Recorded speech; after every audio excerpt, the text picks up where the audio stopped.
What events, what emotions in your life made Margaret Sanger a crusader for birth control? Well, Mr. Wallace, it's hard to say that any one thing has made one do this or that.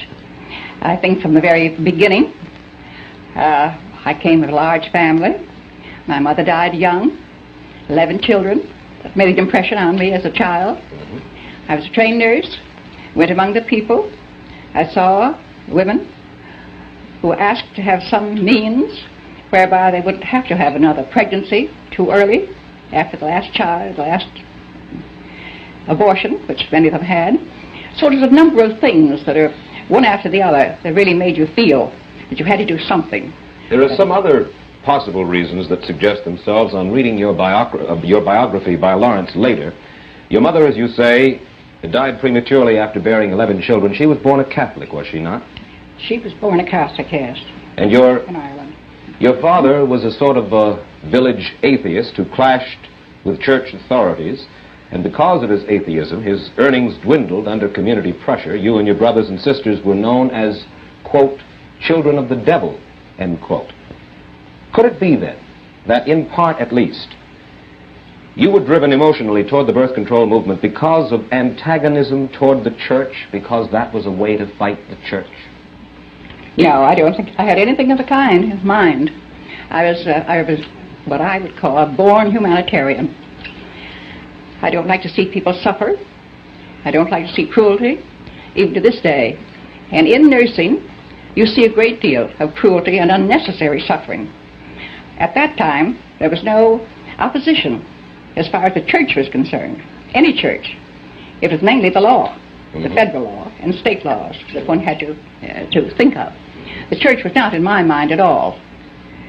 Well, in going after your motive then, and I will press you just a little bit more about that and then get to the specifics of this evening, but in your motive, in the movement, is it possible that the movement itself, the feeling of wanting to do anything that you felt was important, that perhaps that moved you a good deal? Because the fact remains that you led a movement against overwhelming pressures that stemmed back for centuries, and in doing so, according to your autobiography, you even left your first husband. And you wrote this to a friend, Mrs. Sanger. You said, "Where is the man to give me what the movement gives in joy and interest and freedom?" Now, what was this joy, this freedom that you craved? Well, I don't remember that letter, who it was written, but I think that it was not a question of marriage at all. There was a certain satisfaction in doing something that was going to alleviate the sufferings of women in particular, and I was quite a feminist at the time. Obviously. And yes, and I naturally didn't want to see women take all the suffering of childbearing and of pregnancies.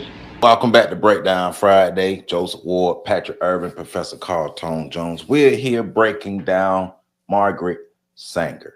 Margaret Sanger is a known eugenicist and a pioneer in the birth control movement, as well as Planned Parenthood being created. Margaret Sanger, from her purview in this interview, is painting herself as a humanitarian, as you heard her say, as somebody who was making sure women had options, women had choices. Now, that was a guise that she used to push the eugenics. I have several pieces of information here that some is saying, some is advocating for her as a eugenicist, some is not. So we have kind of mixed reviews, but I like that because I want to give information for both sides. But we're here talking about Margaret Sanger, but also the eugenics movement and how she helped push that eugenics movement here in the United States, and particularly how this eugenics movement targeted Black America. And given context, you know, remember, she's the mind behind the birth control pill. She's the mind behind Planned Parenthood. She pushed the baby deletions. She pushed baby deletions. I'm not saying she was a part of Roe v. Wade, but we do know since Roe v. Wade, baby deletions within the Black community have estimated up to maybe, I think, 50 million baby deletions since then. all in all, what we do know is eugenics is about creating a master race and controlling populations or even eliminating populations. And what we do know is the Black American population has been stagnant my entire life. I'm 40 years old. And our population has been stagnant that whole time. Our community, whether consciously or unconsciously, bought into a lot of the ideas and the philosophies that were promoted by Margaret Sanger. So we want to get into this, get into Margaret Sanger, get into how that still affects us to this day, the legacies of Margaret Sanger, the legacies of eugenics, and the legacies of Planned Parenthood. So, Pat, man, so far, like we just setting this foundation, man. So far, man, all right, overall thoughts about Margaret Sanger, man. What do you know? What's some things that you know about Margaret Sanger? What are your overall thoughts on Margaret Sanger, just based off of what you know about her so far? What I know about Margarita Sanger, Margarita Sangeria, is that she is a very complicated person, depending on the side of the aisle you're on, and depending on how you view her intentions.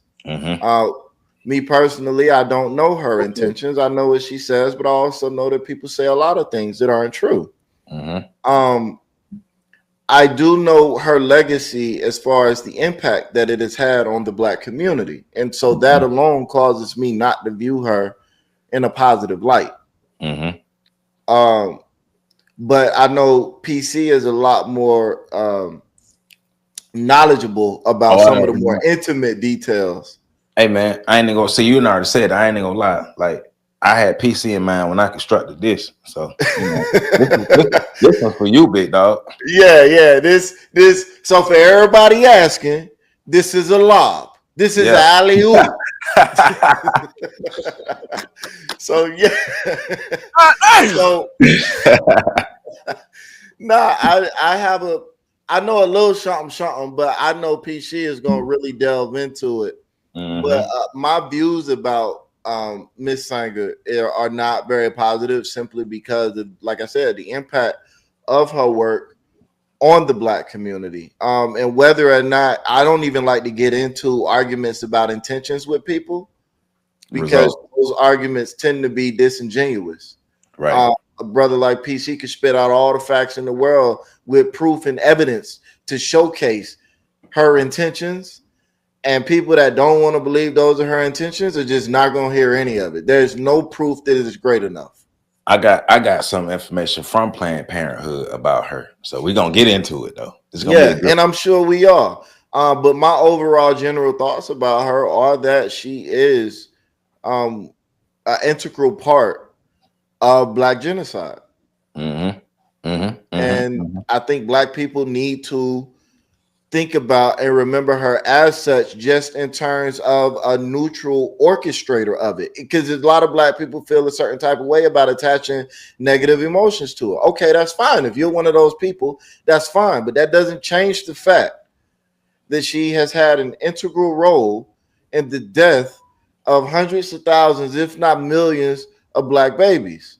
And I personally think it's millions, but I'm using hundreds of thousands because I've seen that argument being had about the number, as if so I'm doing all that knowing we're going to get deeper into it, but also trying to answer your question directly. My general thoughts about Margaret Sanger are that she are not positive, because she has been an integral part in Black genocide. Gotcha. Dum da dum dum dum.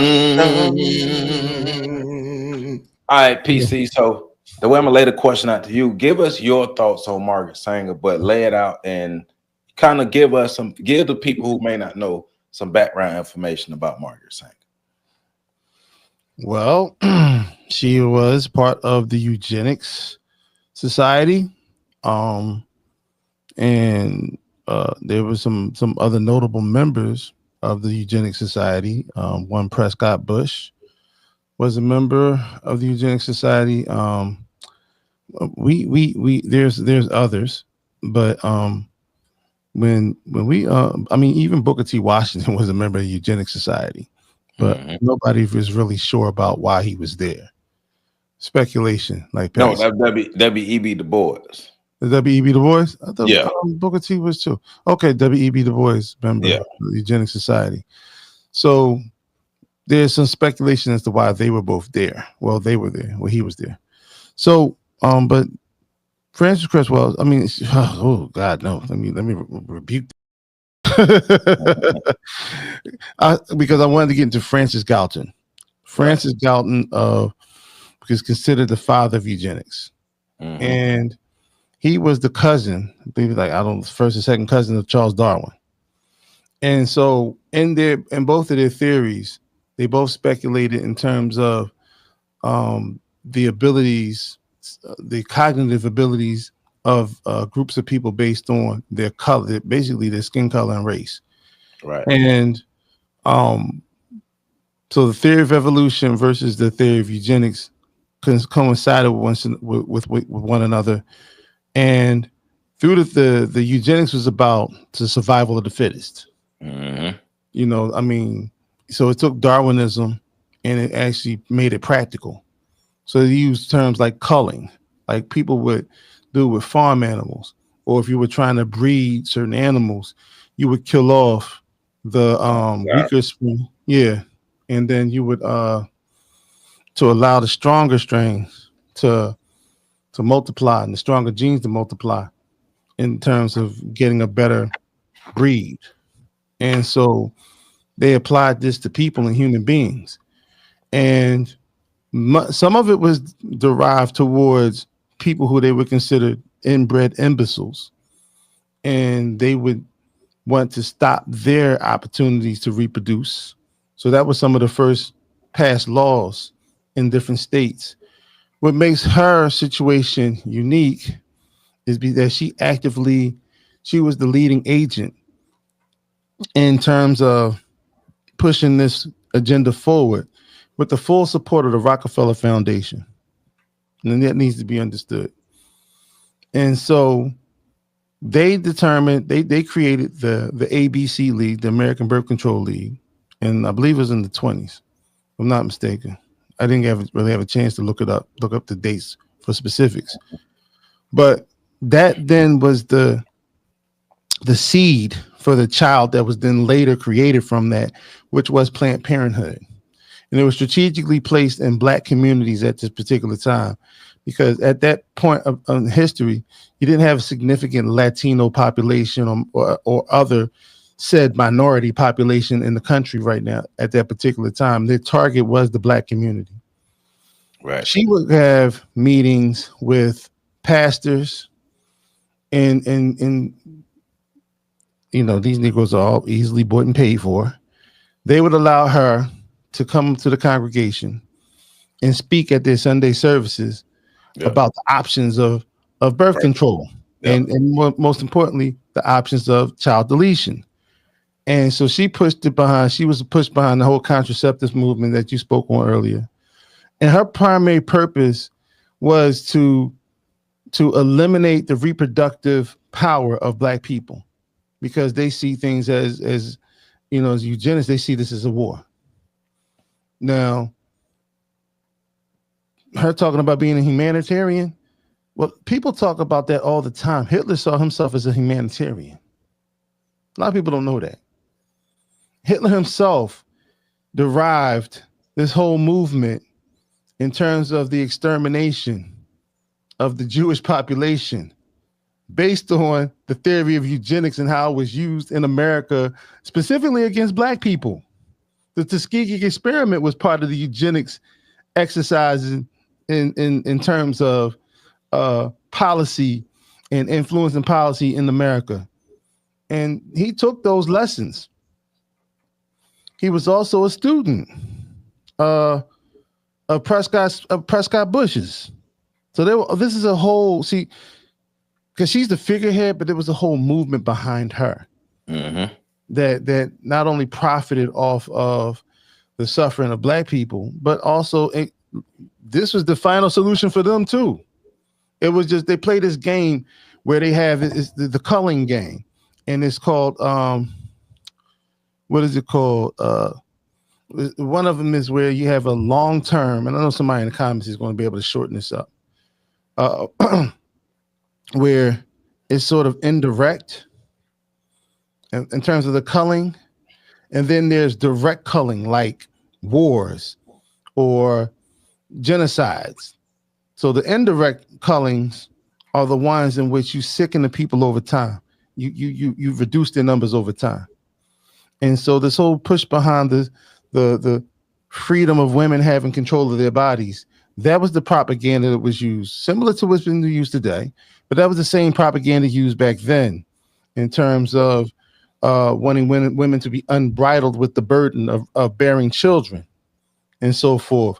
And what we do learn is that once those options became available, women became less responsible in regards to how they moved sexually. They became more promiscuous, and they engaged in more risky sexual behavior after that. And so this is a small part because she was the catalyst for a lot of things that happened after that. Mm-hmm. And what a lot of people don't know is a lot of the teachers who are leading feminists in the classrooms were huge followers of Margaret Sanger because they tried to distance her from the culling aspect, the genocidal aspect of her targeted actions toward the Black community, specifically Black women. Yeah. And they tried to focus more so on her advocacy for women's rights. Well, you see, she said she was a born humanitarian and she doesn't like to see suffering or cruelty. Oh, okay, Margaret. Okay, stop lying, Margaret. Stop lying. Yeah, that was the guy she used. There are meetings, there are pictures of her with the Ku Klux Klan in the woods, in the bushes. They're meeting. There's all sorts of like her story.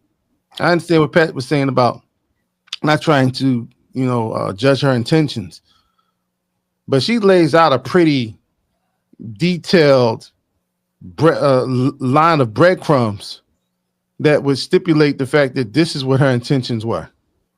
Right. And that's not. You know who else was a member of the Eugenics Society? The father of Bill Gates. Okay. So that's just throwing that out. Right. So, all right. So got a foundation set for Margaret Sanger, who she is, and some of the things that she was a part of. Now, I wanted to make that happen because of the way this interview is conducted and the way that she's answering these questions. As we've been saying, she's trying to present herself as a humanitarian, but this is for us to be able to look beneath the surface and really see what type of messed up person Margaret Sanger really was. So let's move a little forward. So it was a pleasure, in a sense, to think that you were striking at an archaic law, which it was. It's put on the statute books by Anthony Comstock some years ago, and no one had stood up against it. No one had tried to change the laws. And at that time, not even a doctor had a right to use the United States mails and common carriers for books, for learning, for anything that he had to do with this question. It was considered obscene. The whole question was considered obscene. Mrs. Sanger, you have helped to spread the birth control movement not only here in the United States, but in Europe and the Orient as well. Why? Why is birth control of such vital importance internationally? Is it just to save women suffering? Is that the only reason in your mind? Well, not entirely. The population question is a great concern today, and the rate at which the births come in to we're saving them now. At one time, when children died, they didn't have the food. Today, our population all over the world is getting certainly better consideration and better conditions than they had at the time that I was there. I went to every country because I was invited. And I didn't go into the country myself. I was invited to go to Japan and to speak there, have 8 lectures on the question of birth control and peace. Well, do you believe that? I just back up what you just said, PC, right there. So this eugenics movement was deeper than a lot of people may understand because of the different people that she had working with her. If she's getting invited to these places to preach the birth control thing, because she's talking about a controlling of the population, a controlling of the numbers, a controlling of the undesirables, a getting rid of the undesirables. Yeah, they use terms like useless eaters, Mhm. units. They identify people as units, and this is very Malthusian, like Thomas Malthus, in terms of his concept of the need for global depopulation based on as a humanitarian act, because the number of people were of the population, with the population explosion was going to exceed the amount of food that was going to be needed to feed the people on the planet. So, I mean, we've seen the population more than double since, actually triple since these particular times, and people seem to be eating just fine. So, not to mention the fact that if you were to just take the people in America and let them stand 2 to 3 feet apart, every single person can fit in the state of Texas. So, this whole concept about this is the global elite sort of plan to to maintain populations in controllable numbers. There was the I forget the name of them, the Guidestones. Yeah, in Georgia. Georgia, right? The Georgia Guidestones. And in that Guidestones, they had the basically 10 new commandments, and they had them in 8 different languages. But the first one was to maintain humanity, the population of the world within 500 million, in perpetual balance with nature. And whoever said that it had to be 500 million in perpetual balance with nature? And this was something that when I mean, they've since been blown to smithereens. Somebody blew them up. But when you looked at the Georgia Guidestones, it predicted a very grim future for people. And then you look at all the things like the art inside of the airport in Denver, where if you follow one of the murals on the wall, it basically speaks to a dystopian future of extermination and in prison camps and just a war-torn world. And you have to ask yourself, who's behind all of this? And then you think about the fact that Tulsi Gabbard, who happens to be one of the people that's probably going to be appointed to the cabinet of Donald Trump, and she was on a talk show recently, and she was, prior to her making all these announcements, and she was talking about the deep state. And it's very rare that a person that is visible publicly in this day and time talk about a deep state in terms of the people behind the veil, the people who are really in charge, and the people who are running governments and things of that nature.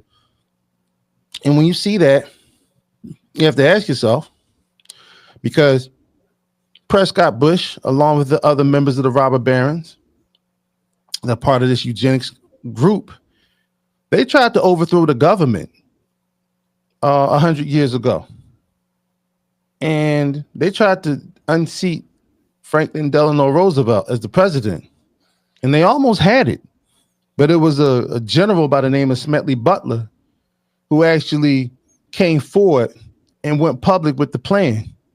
And then when they were called and put on trial for that, people don't know this, the trial ended. Well, they stopped the trial because they said if we took down these figures, it would destabilize the government, because you had some powerful bankers involved in this overthrow, right?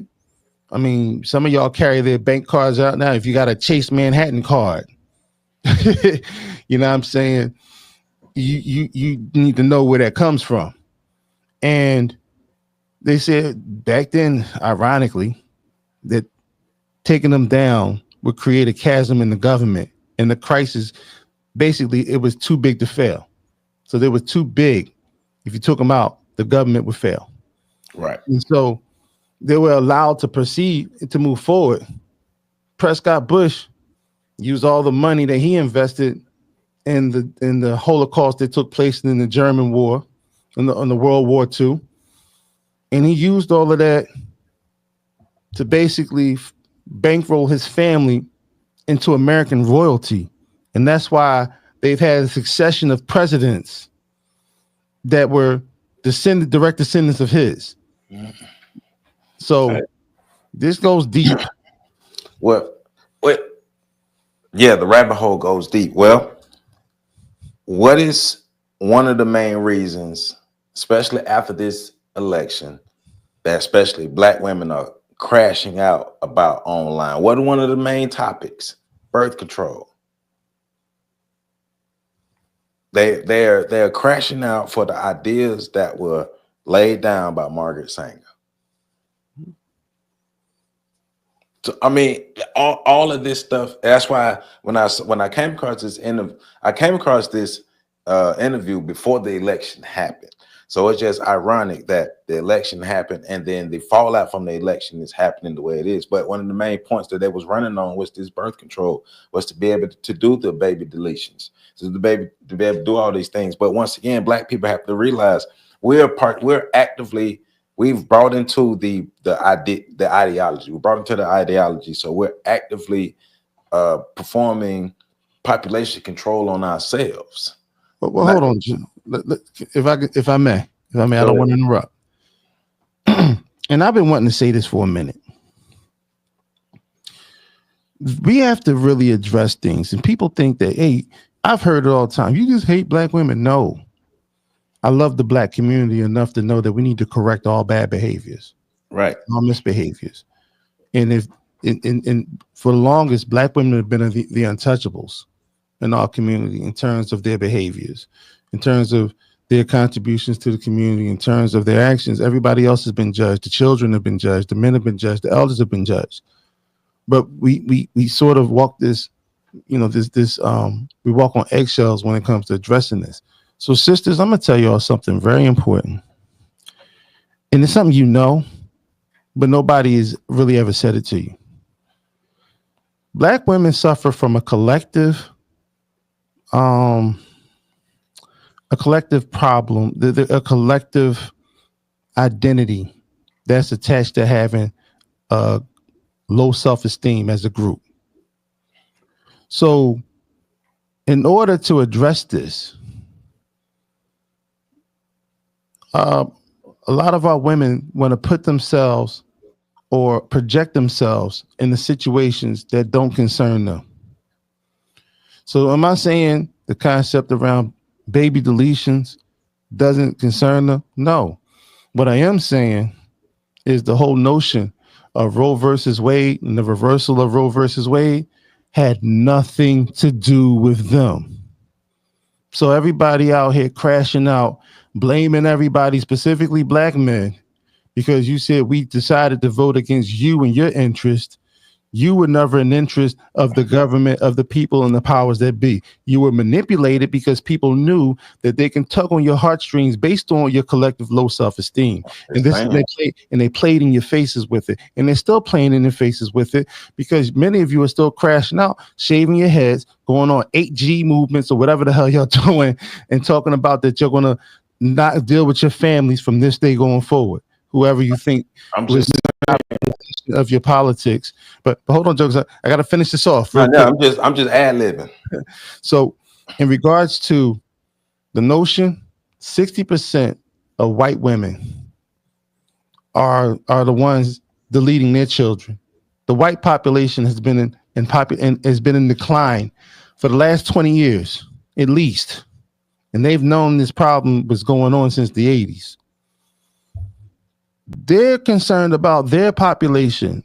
The average population of Black people is somewhere, the average age is in the 20s.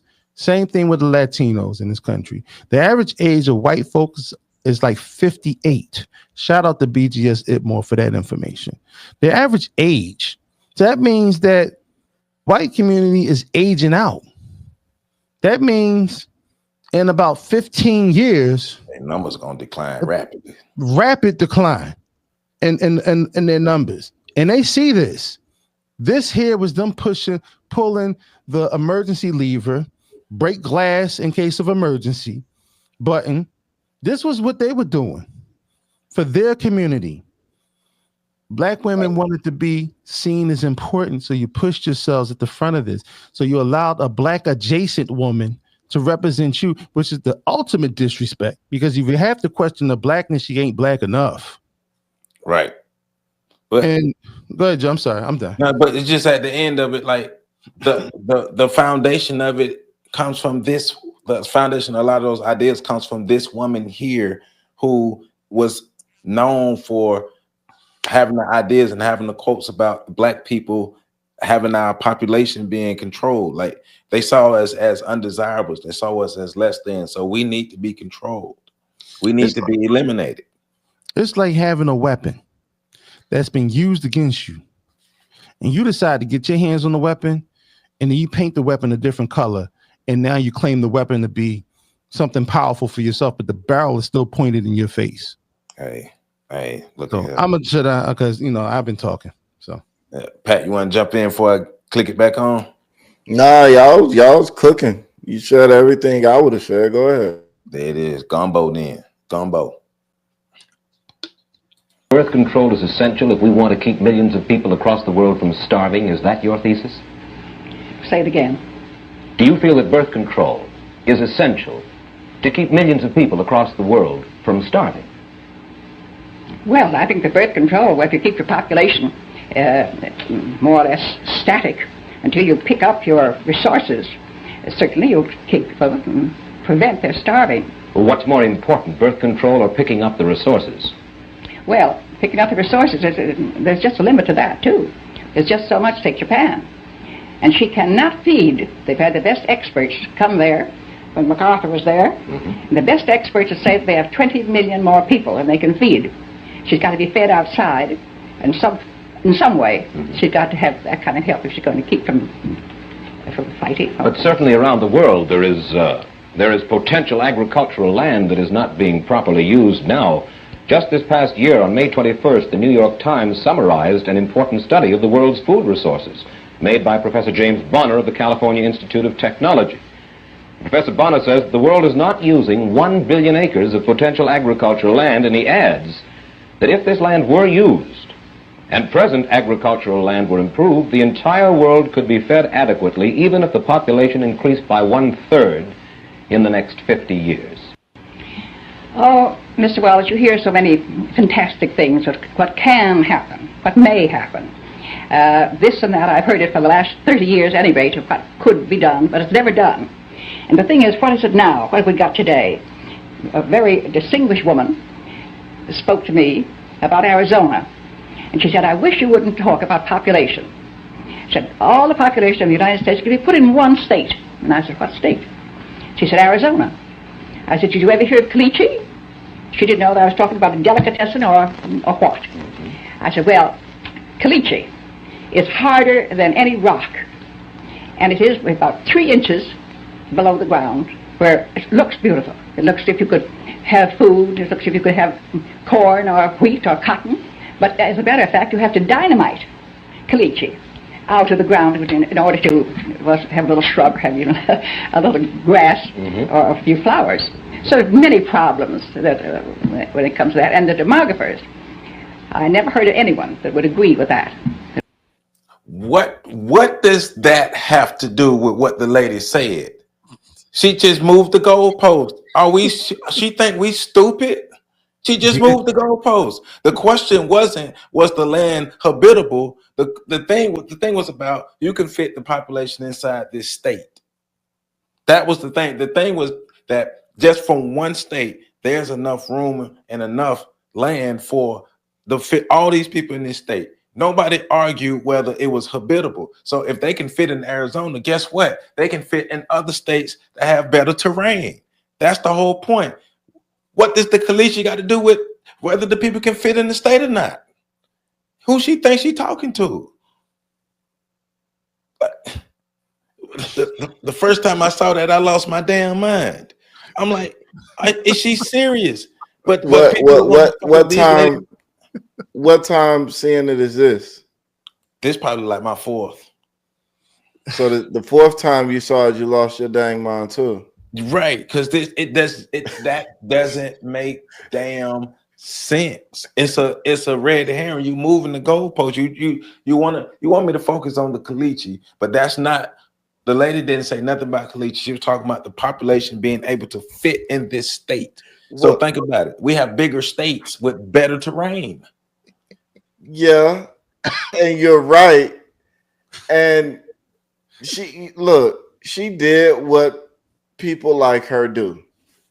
Right? She got presented with a problem, and instead of like really analyzing what the person was saying, she heard Arizona. Yeah. Well, Arizona has a caliche problem. So if you're gonna put everybody in Arizona, how are you gonna deal with the caliche problem? Yeah. Totally miss the concept of the question, like the purpose, the context of. But that's what people do. That's why people hate examples. Yeah, yeah. But people have to understand who Margaret Sanger is and the mind and ideologies behind what is being pushed today. Like she's at the root of this stuff that's being pushed today in our community. And how has not birth control, but baby deletions, because that's really at the main point of what she's doing. Because yes, she has the pill and all the other stuff, but yeah, they want the best of the best. The whole eugenics was about the best of this race. They did it to themselves, so you know they'll do it to other people, right? But if she saw us as weeds that need to be eliminated, there it is. But if you can't eliminate the total population, it is control as much as possible. Why hasn't our population increased my whole lifetime? Well, she said it though. She said she wanted to make the population static. There you go. Like that's like right out of her mouth in this interview. She said static population.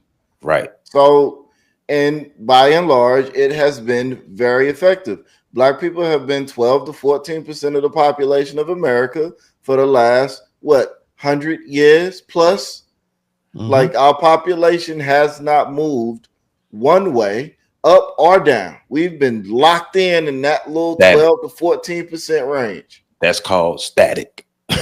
Static, like Static Shock, man. It's like shout out to Ace Vane. He got me hooked on that series again. Anyways, like, so I mean, but I think a lot of people don't understand the significance of population control because it's almost like survivor's guilt.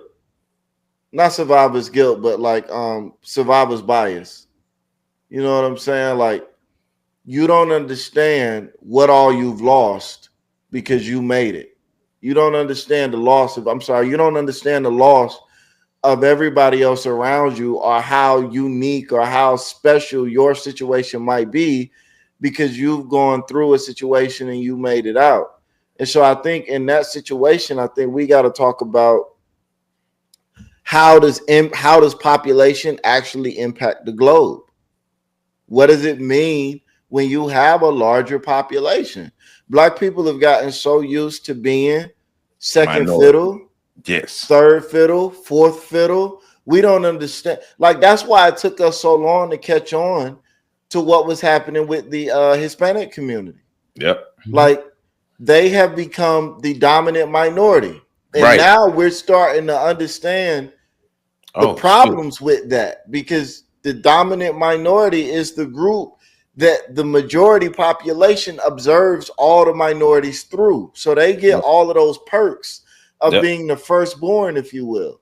Yep. And so that's when you're no longer seeing, we talk about this all the time, you're no longer seeing the black sidekicks. You're no longer seeing the black people getting the awards or getting the top table scraps. The Hispanic.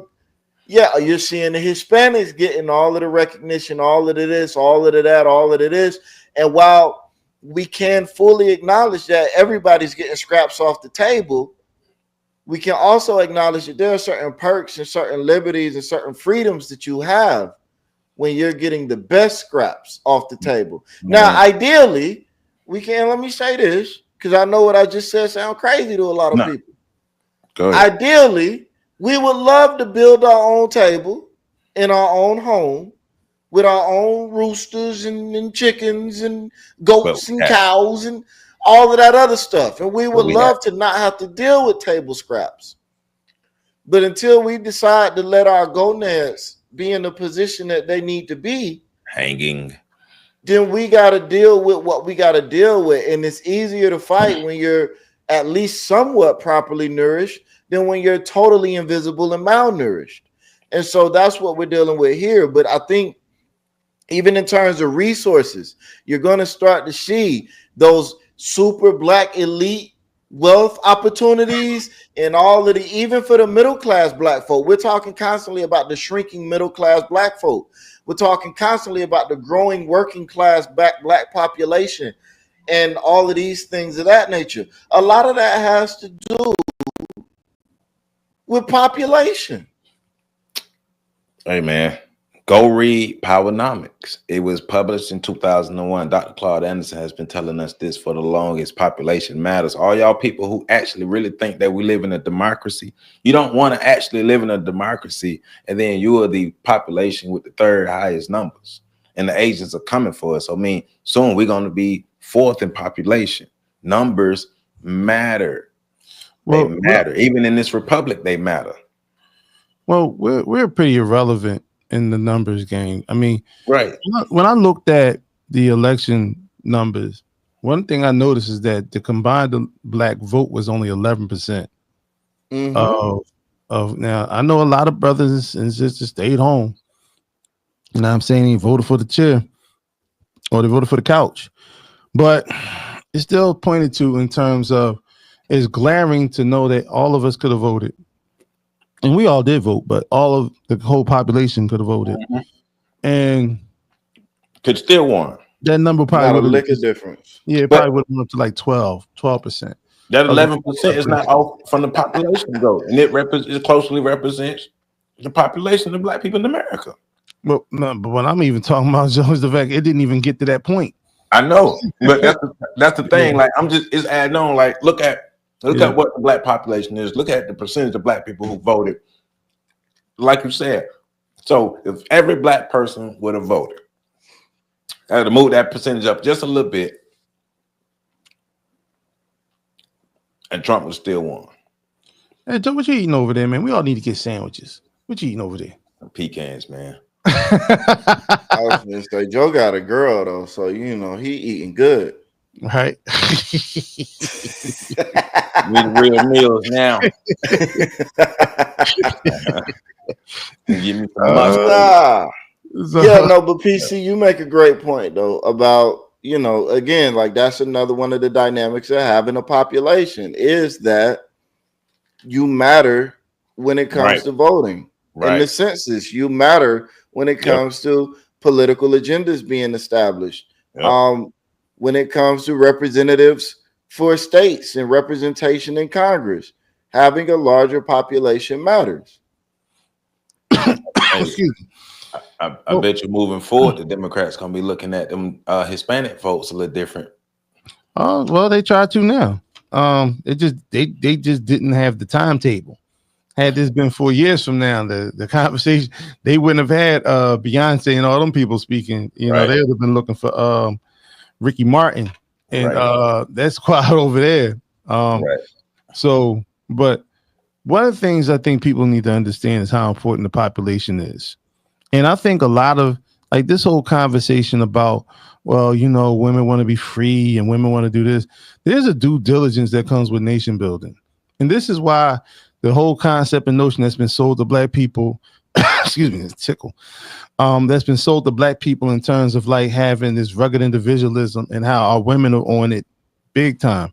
I mean, everybody in the community is on it. So, but the women are on it big time. And this whole notion of it's my body, my choice, it doesn't fit well with the notion of nation building.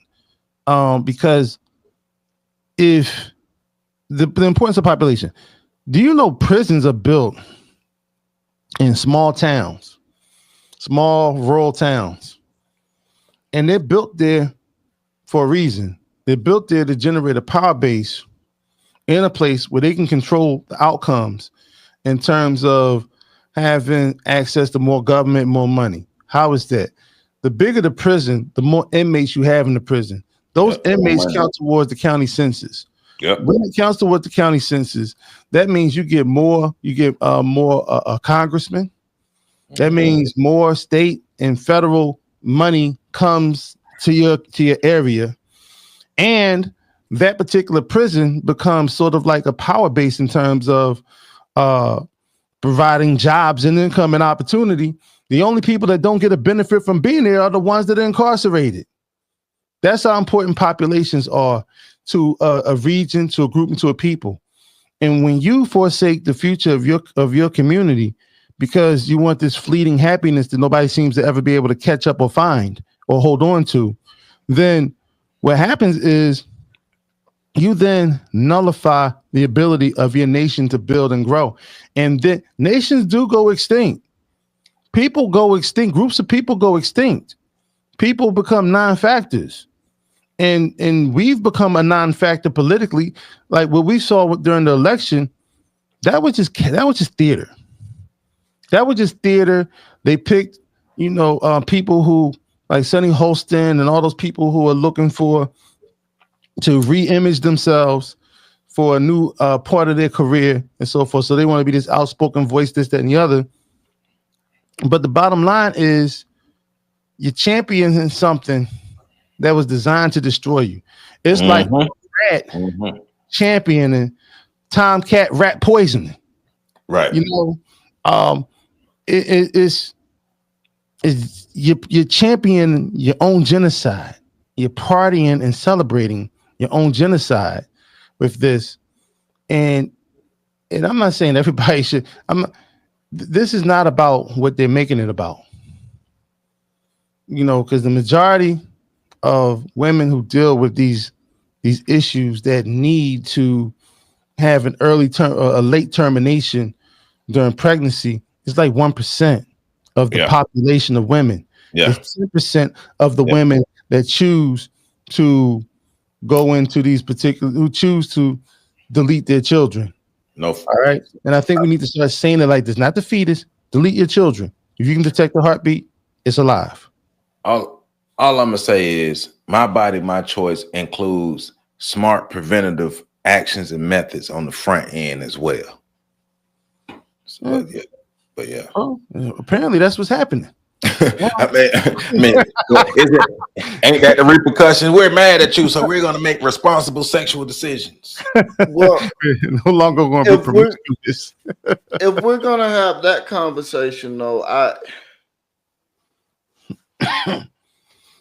don't, and we've talked about this before, maybe on air or off air, but the fact of the matter is, it's not your choice. And I'm not saying that in a Nick Fuentes type of way. Absolutely, it's not my choice either. But if we lay down and have sex, it's our choice. Like, right. A part of me is in you. Now, we can't help the biology of the situation. That is a fact. Biology exists. You carry the baby, but the baby is not yours. Well, we knew that going into it. You like they knew they part of the bargain, right? So that's something, and I know it's become popular to have this conversation and say, "Well, when does the men? When does the?" And it's kind of become. It went from being something that wasn't talked about to being a conversation that's so overly saturated that now is not talked about so quickly that we never actually got to have the conversation when it comes to. It is not your body, your choice. The moment I stuck a piece of my body into your body and we joined bodies and I left some of me in you, that part of your body that you're trying to get rid of is also a part of my body. Yep. I have a say in that. Yep. And if you're going to deny me my say in that, then I should be free to deny you anything you asked of me because you chose to keep it. There you go. And I think that's just like, that's the adult conversation we need to have. And the conversation gets to be so frustrating because even the way they frame it, it's a women's rights issue. No, it's not. It's a human rights issue. Right. You did not, like, unless your name was Mary, and even Mary got rocked on, she just got rocked on by an angel. There you go. So it's not your body, your choice. This is not a woman's rights issue. And whenever y'all say that, y'all are discounting fathers. Parental issue. Yeah, y'all are discounting the men. Y'all are showing kind of like all of you 4B women that are shaving your hairs to make yourselves unappealing to men are also destroying and attacking women that don't have hair for reasons beyond protest. Hey, but it also goes back to those ideas that were sold to black women to rail against the black man. And here we are, black men and black women fighting again and strife again for these movements, for these ideas that were originally came from these white supremacists. And let me say this real quick. It might not be real quick, but I'm gonna make it quick. I am somebody that has said, in the face of a woman wanting to get in a, I'll take the child off your hands. Like, you don't even have to worry about it. You have the baby and give him over to me. So I'm not somebody that's sitting here like boom, boom, boom, but I'm a responsible adult. And I don't engage in activities with ratchets. So I'm not even thinking about those types of women and the men they engage with. I'm thinking about black women and black men that are of a certain type. And you can read into that whatever you want to read into it. We could have another in the world. Another third. Well, you say that originally the opposition was in all law, and you have to fight against that. Today, your opposition stems mainly from where? From what source? Well, I think that the opposition is mainly from the hierarchy of the Roman Catholic Church. Of the church. Well, now of the hierarchy of the church. You feel that the parishioners themselves, the lay people in the church, are not against birth control? I feel they come to all of our clinics just the same as the non-Catholics do. Exactly the same. Well, let's look at the official Catholic position. Opposition to birth control. I read now from a church publication called The Question Box.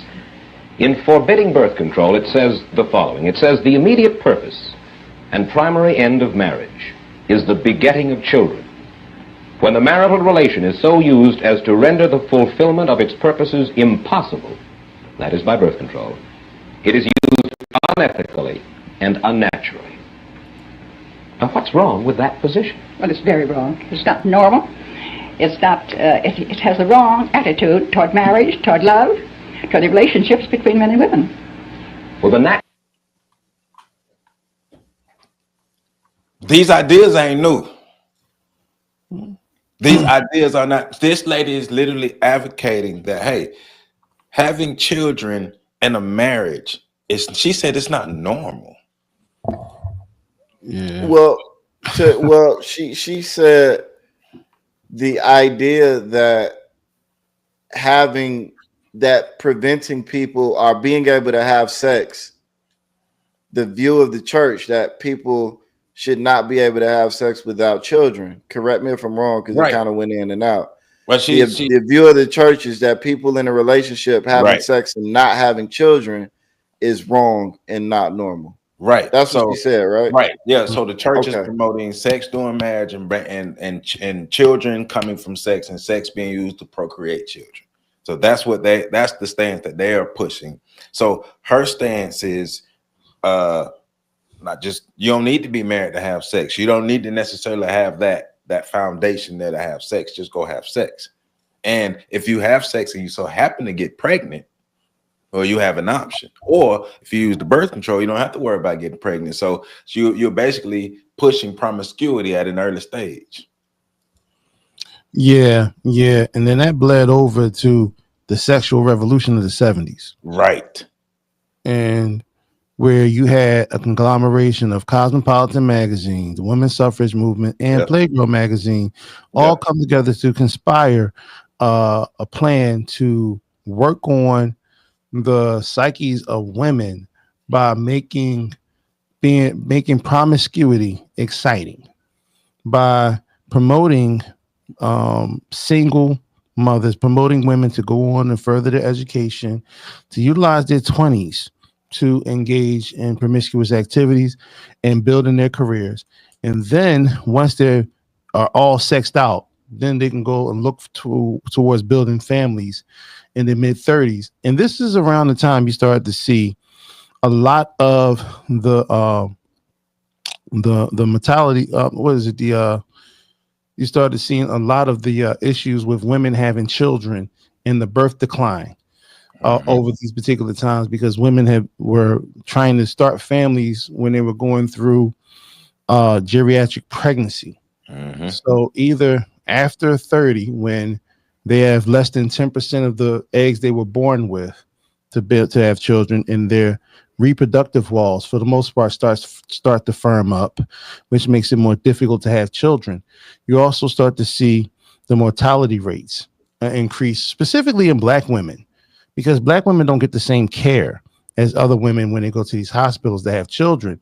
In fact, I've seen situations where Black women have been held over 48 hours after their water broke before the hospital decides to have a cesarean section to birth the child. Meanwhile, during this time, typically there's a strong possibility of infection going throughout the blood and the women becoming septic.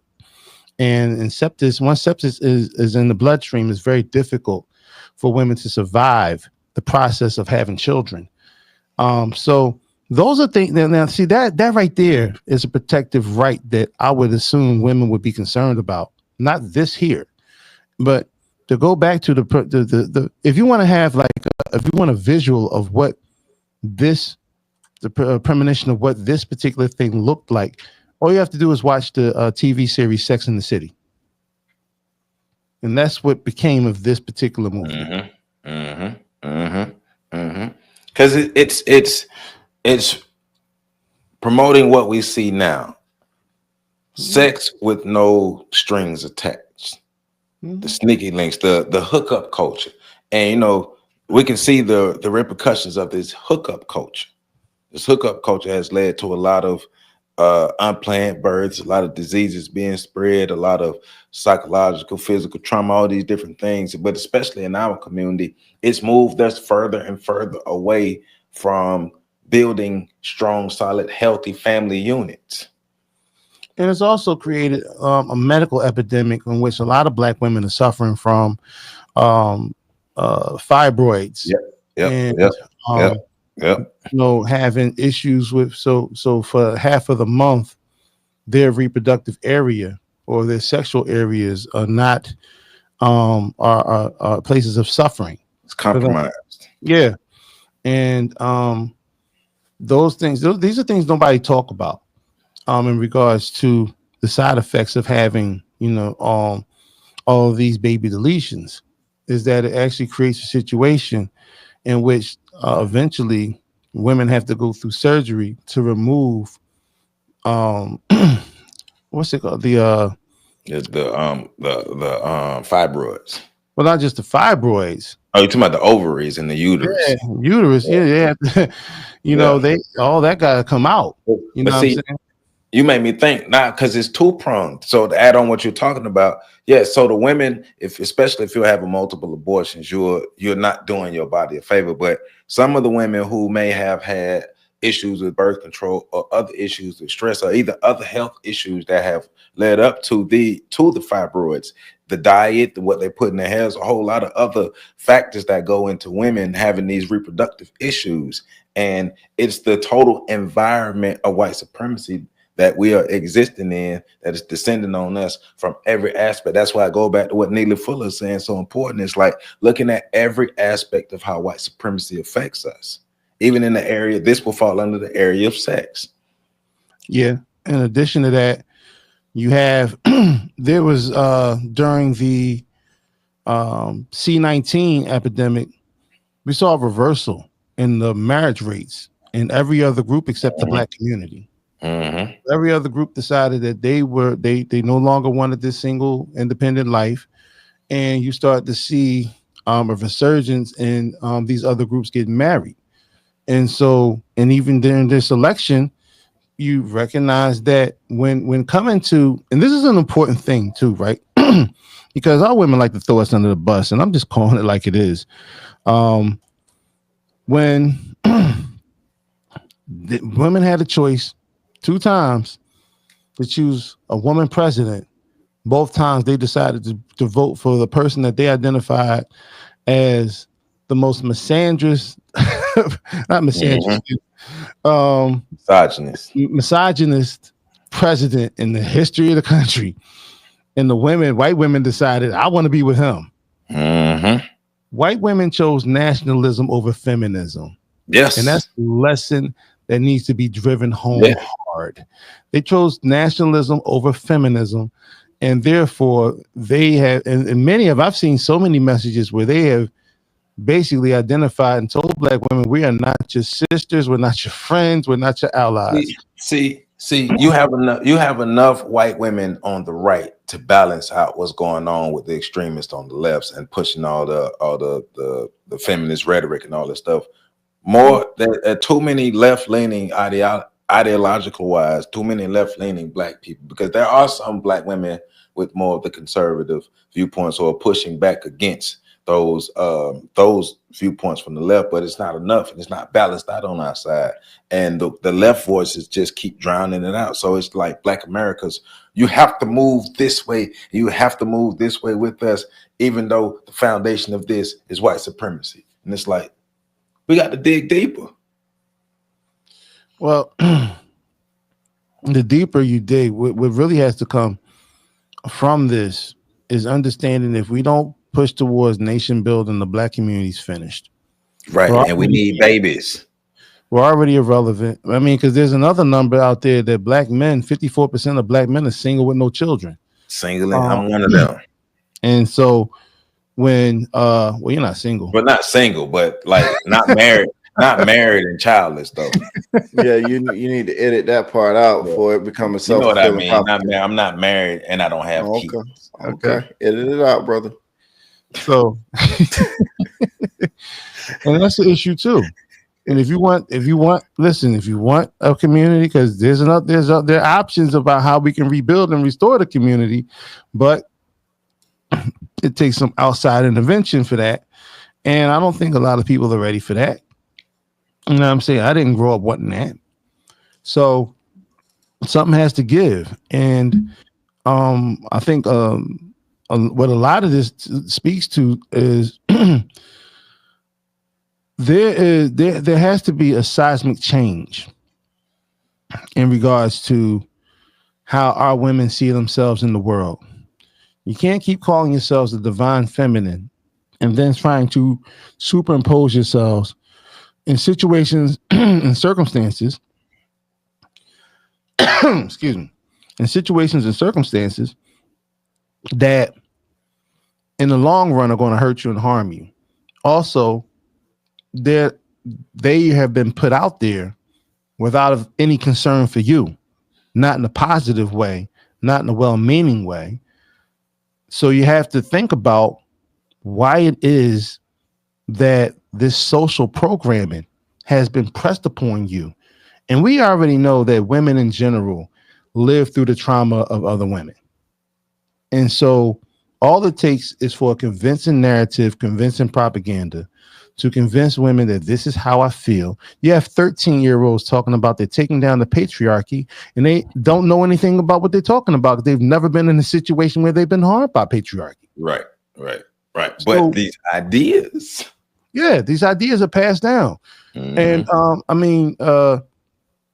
so if we're trying to address this here notion, because too, I've heard the stories. Well, if the men would just stick around, a one-night stand ain't supposed to stick around. It's called a one-night stand for a reason. But if in this part of the clip, Margaret Sanger is fighting back against the Catholic Church's ideas of sex during marriage, making kids from sex during marriage, saying that sex should be available outside of marriage. Now, I've had premarital sex, but I'm not going around promoting people to just having sex willy-nilly, because especially understanding that sex can create life. So if we're going to be having sex, we want to make sure that we are as good as possible, but we want to, at least in our community, promoting families, promoting something new, promote sex during marriage. But Joe, here's the problem with that, and I'm gonna go ahead and clap 3 times because you might want to edit all this out. The problem with that is it conflicts with the natural designs of a woman to procreate. She doesn't want, once she has a baby, the man that she was attracted to have that baby by, she's not attracted to him no more. I know. She don't want to be with him no more. So this whole wait till marriage thing was really a protective mechanism for society and culture, but it was oppressive to women because it was against their biological desire to have sex with a dude that they knew didn't really want to be with them. And so when you start talking about and I've been like, I understand exactly why these women feel oppressed. It's all in their heads. It's pure delusion, but it's delusion of a sort that's driven by biological desire. Why can't I proceed in the whole mate switching strategy that I want to proceed in? I can't do that if I gotta marry the guy first. And what about all the guys I want to don't want to marry me? Like, you just keep that pen in your hand, Joe. He didn't pack out like 6 of them already. Well, I didn't clap. So like, this whole section is just. You work. Well, I didn't. Did I say anything crazy before that? No, you said the A word. Oh. That you can't say that? Nah. That's crazy. I know. But yeah, I don't. It makes sense when you think about it from the lens of the biological desires of, I'll say, a good chunk of women. I'm not going to say all, but I am going to say a good chunk of women. I will say most of the loud and outspoken women. Hey, and I hear you, and that's all fine and dandy. But look at the outcomes of these desires. They're not looking at that though, Joe. They can't see past the desire. Living in the moment. And that's why we have to do what we do, and that's why we have to continue to have these conversations and make sure we're in our regular life pushing something more positive, something more constructive, and something that's better for the community. Because yes, they have these desires, but baby, we got to make better choices in everything. We got to make better choices. You can't make better choices when the facts are tucked into your emotions. You saw this woman up here just basically dispute science. Yeah. You know, I don't necessarily agree with science. You know, this, when you think and you move in a way where, and this, I'll give her credit. She's trying to be more calculated. Yes, you can see that. You know, you can see the struggles, the facial tics and things of that nature. She is struggling with not saying what she really wants to say. So, but you arguing, you can't have a rational discussion with somebody whose baseline is tucked away and being irrational. We've had this conversation over and over again, and it's not to say that, steadiness, like the consistency in Father Time, right? They call it Father Time for a reason. It's consistent. You know what 6 o'clock is going to be 6 o'clock, quarter after. you can, set your alarm to it. The clock and the time is the one thing that's common. And then you have Mother Nature. Mother Nature is beautiful, powerful, strong, but it can also be terrifying. And it's also unpredictable. Oh yeah. And so when you have people who, it's like the what is it, Jean Grey? Yeah. She's perfectly fine, rational when she's Jean Grey. To that Phoenix. But when the Phoenix takes over. Yeah. Oh, the Orisha Oya is a great example of that. Yeah. So, and it's not, and I think I don't want, and it's probably are too late. People are already offended, but in regards to speaking in terms of this whole concept as a whole, we don't have the balance that other communities have. Right. With this, and you spoke about it before, Joe. We can't afford to have 90% of the community effing off and doing their own thing over here with a disregard, because those same people are going to be saying, what about the future? Those same people that are talking about, I don't want to have children, this, that, and the other. Well, who's going to pay your Social Security when you get older? Y'all worried about Trump taking it away. What's taking it away is the fact that you don't have anybody replacing you in the workforce. Right. And you're not birthing a generation of workers to follow you on the workforce. And, you know what I'm saying? Not to mention the fact there's not going to be much of a workforce as soon as they figure out how to implement AI. We're hunching ourselves to destruction. And that's the thing, right? Is irresponsible, is not planned.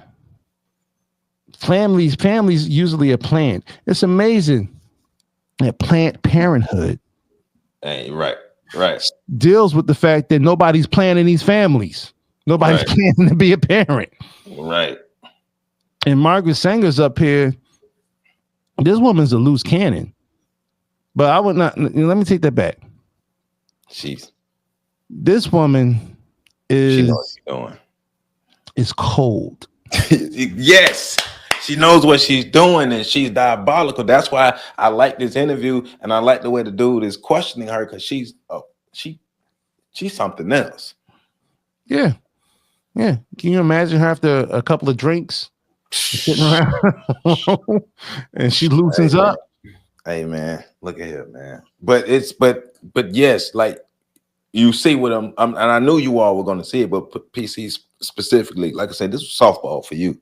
After I had you in mind when I came across the clip, because I was like, oh, I know you're gonna eat this thing up. But being able to unearth, but not just unearth, but shine light on the little things, the breadcrumbs that can show the diabolical nature behind this woman.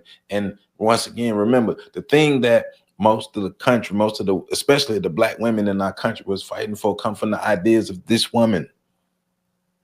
Mm-hmm. But you know what, though? These facts ain't going to mean a damn thing to somebody who's already set aside in their feelings. Exactly. But hey, that's why we keep losing. The Clippers have half the hair off by the time this logic starts to set in, and they're already invested in the outcomes. Well, and can't help them. Can't help them. I'm bald head too. I can't help. But what I can say is I'm offering my services as a therapist to help everybody work through this. There you go. Link in the description. So, no, I'm not. I don't feel like none of this. I don't want none of this. No, I'm not doing none of this. No, my plate is full. Good. Hey, so this video, this is just a piece of this video. This clip with Margaret Sanger is actually longer than this, and the conversation actually gets better. So I want to do it like this.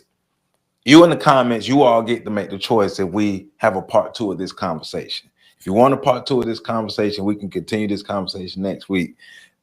Let us know in the comments. Say, yes, I want to continue the conversation, or no, we don't need to continue this conversation. But I say we need to continue this conversation because you need to see more of this interview. And I put a link to the interview in the description, but you need to see more of this in the context of how we're going to break this down, because it gives a lot of information about this woman and just about why we are where we are right now. And like PC said earlier, linking her to the women in the feminist movement, the women behind the sexual revolution, all the other women behind the ideologies that led us to where, you know, they're basically convincing black women that black men are the enemies, but also convincing black women to behave the way that a lot of them are behaving now, right? Yeah, they all cite her.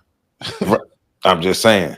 So you all get to choose whether we continue this conversation. Comment, get in the comment and let us know if you want us to continue this conversation or not. But I say we need to continue this conversation because we got a lot more to break down on this, because Margaret got a lot more to say and we got a lot more to expose. But that's why I rock with y'all, man. We be getting up in this, man. So FetLifeStation.com, y'all make sure y'all check it out. Right after here, go to FetLifeStation.com and check out PC. Make sure you check out thepax.org. Make sure you check out OnTheShoulders1.com. And just continue to support the platform and support what we got going on, because we're gonna keep dropping these gems. We're gonna keep dropping this information. So hey, it was well, I showed y'all some of the comments from the last video. A couple people was mad about the last video, but we didn't tell any lies. But I mean, time has passed in the show. We didn't tell any lies. People were just being emotional. And guess what? We're gonna be all right. Y'all gonna be all right. I saw some of the comments. Of course, people gonna be emotional. It's okay. It's okay. We expect the people to be emotional. Can I say something to that too? Because I saw some of the comments that said they were disappointed because we were doing some finger pointing. I think a lot of people think that we're supposed to find some kumbaya solution to a problem without addressing or holding anybody accountable. And I think people are perfectly fine when we hold the brothers accountable. Of course. But you know, there's something else going on here. We're supposed to do finger pointing. You want to know why we did finger pointing? Because every other political video, every other video that was leading up to the election that we did that was about the election, we told you what was going to happen. And this was just a culmination. We told you. We told you. Yes, we pointed fingers, and we will do it again. We will point fingers. Get out of your feelings. If the shoe don't fit, you shouldn't be in your feelings. But if you in your feelings, maybe the shoe fits. So maybe you need to do something different. Yes, we point fingers, and we're going to continue to point fingers. Why wouldn't we? When we told you. We told you. If the shoe don't fit, you must have quit. There you go. I'm sorry.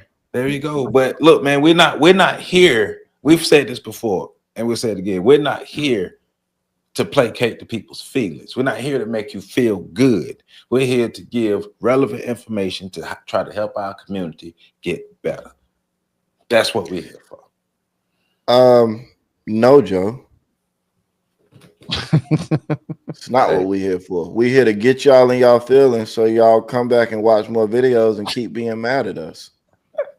So I think, you know what I think y'all should do to teach us a lesson? Y'all should share those clips with all your friends and talk bad about us, and then come to the comments and just leave hundreds of thousands of negative comments about how awful we are. Talk about Joe's bad bald head and PC's lips and my black skin, and just roast the hell out of us. That's what I think y'all should do. Yeah. Oh yeah, and that reminds me. Shout out to all the ladies that like Pat. So shout out to y'all. You keep doing that. Shout out to this. Shout out to this right here. I had this one for you. Now you can read between the lines. We're gonna get you.